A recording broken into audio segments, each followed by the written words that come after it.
erotically in front of children, otherwise known as drag queens, but let's call it what it is. Epstein Island, Jeffrey Epstein. A movie is out now. I haven't seen it yet, but I've heard about it, The Sound of Freedom. It's about the widespread nature of the sexual prostitution or trafficking of children across this country and around the world. In one of your chapters in your book, I think in the one on 1984, you write, the Senate Juvenile Justice Committee investigates the shocking rise in the sexual abuse of children. That was taking place in 1984. And that was interesting because that's a very much of a topic in the forefront today.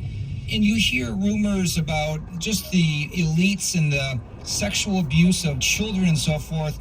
You've been in that elite world, in those elite circles and patterns.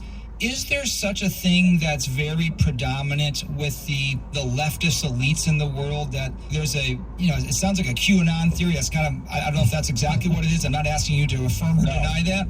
But is there some sort of sexual trafficking going on? Because this movie's been so opposed, and you think, well, why would it be opposed? Who's against protecting children? Well, you go back to the Old Testament, and you'll remember that some of the ancients were literally sacrificing their children on the altars of false gods. So the abuse of children is certainly nothing new. But the internet and ways of getting child pornography and other things has made it an awful lot easier. The authorities are regularly arresting people who are engaged in this sort of stuff or passing it along to others. Again, this is reflective of a culture that has forgotten God. C.S. Lewis deals with this in Mere Christianity. It's so basic. He says, if you deny there's a God, and then you try to appeal to me on the basis of some standard, like, you should or should not do this, you have just rejected the standard that you want me to adhere to. And so I used to do these debates. I would say to my opponent, okay, tell me a form of behavior that is a red line for you, that you wouldn't go beyond. You're okay with abortion, you're okay with same-sex marriage, what would you not go beyond? And usually they'd come up with something. And I'd say, okay, based on what? Well, some of them would say, well, just based on polls and what people think. I said, oh, okay. So polling is your standard. And this was at a time when David Duke, the former Klansman and racist, was considering running for president. I said, so tell me why slavery would have been wrong, and tell me why civil rights legislation could be reversed if it's just based on public opinion. Well, they never had an answer for it, of course. So once you deny the existence of God, and either literally or culturally, then anything becomes possible. And this is the great danger of a nation that turns its back on God. If the foundations be destroyed, wrote the psalmist, what can the righteous do? Very well said. Cal Thomas with us today on the Christian Worldview radio program. You've heard him on the radio with his Cal Thomas commentary. You've likely read one of his syndicated columns over the last 50 years. He's been in journalism for over 50 years. The book is A Watchman in the Night, where he recounts year by year and goes through some of his columns and gives a very interesting retrospective on the last 40 or 50 years in the country. What I've seen over 50 years reporting on America, that's the subtitle. Now, I'd like to ask you about where America is going as far as the future. You write, there are several reasons for the decline of nations. You've already touched on this a bit, but I'd like to drill down a little more. A major contributing factor is a rejection of a unifying moral code. Unifying. You often hear today people say, well, diversity is our strength. As being diverse, even from a worldview standpoint, that somehow strengthens us. That seems to divide us, actually. You say, as John Adams, our second president, correctly observed, our Constitution was made only for a moral and religious people. It is wholly inadequate to the government of any other. Morality and virtue are the foundation of our republic and necessary for a society to be free.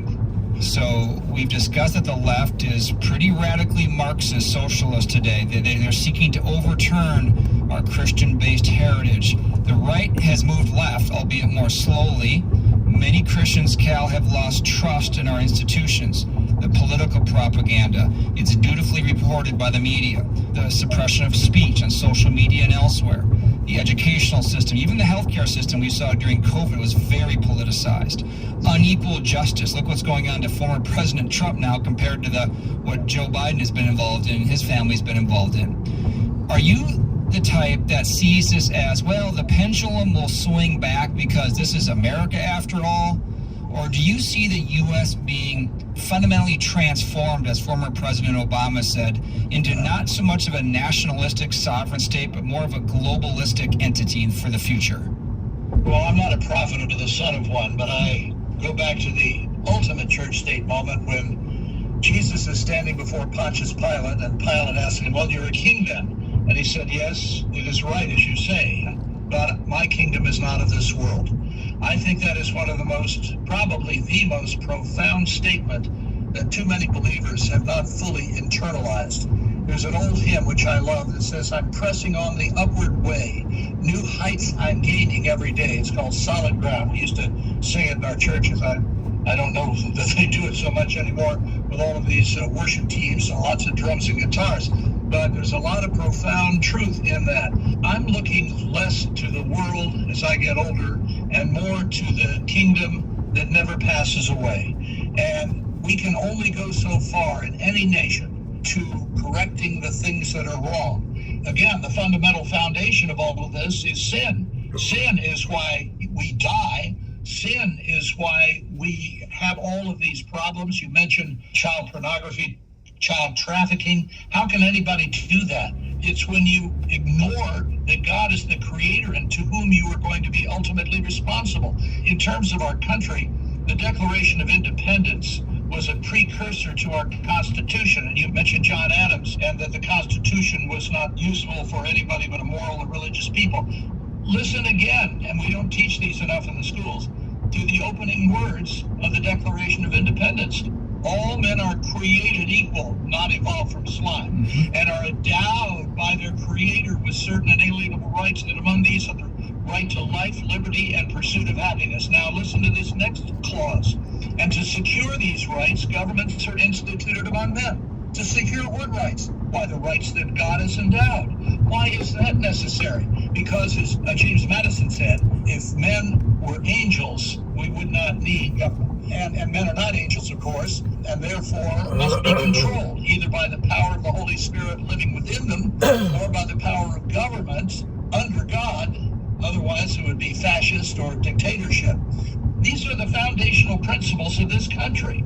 And if we ignore them, we are going to go in the other direction, just as ignoring the speed limit or ignoring certain chemicals being put together in a lab is going to cause COVID-19 or an explosion. If you don't abide by the principles, then you're going to be in deep trouble. This is nothing new. You don't have to go to a university to understand it. And speaking of university, I go back to an earlier question you asked, how do we turn it around? If we're going to turn it around, we've got to get our kids and grandchildren out of these indoctrination centers known as public schools. Do not send them to these liberal universities. We don't send our troops to Iran or China or Russia to be trained, but too many Christian families willingly send their kids into these indoctrination centers where they're taught gay is good and America's a racist country and all of these other things, and expect them to come out with the same values that they went in with. Yeah. It's not going to happen. So if you're going to turn it around, you got to start with the education system. And don't tell me you can't afford it. God didn't run out of money. Don't tell me your kid needs to play football. Football's not in the Bible. Margaret Bush said, the former first lady, if you have children, they must come first. Our success as a nation, your success as a family, depends less on what happens in the White House and more on what happens in your house. Amen. I notice how you emphasize that over and over in the book about educating your children outside the government schools. Cal Thomas with us today on the Christian Worldview. We're discussing his new book, A Watchman in the Night, What I've Seen Over 50 Years Reporting on America. And we have it linked at our website, thechristianworldview.org. I'd like to talk about the issue of Donald Trump for a minute. I think many Christians see his character flaws, as we all have character flaws in differing ways. He's a narcissist. Everything has to kind of revolve around him. He's a braggart. He's a former adulterer. He's a serial exaggerator. In other words, liar in many ways. He exaggerates things all the time. But many unsaved politicians are that. He's just very kind of out there in the open on these things. He doesn't hide it so well, I guess you could say. Some Christians who were very principled didn't vote for him in the primary because of those character flaws. But he won the Republican nomination in 2016.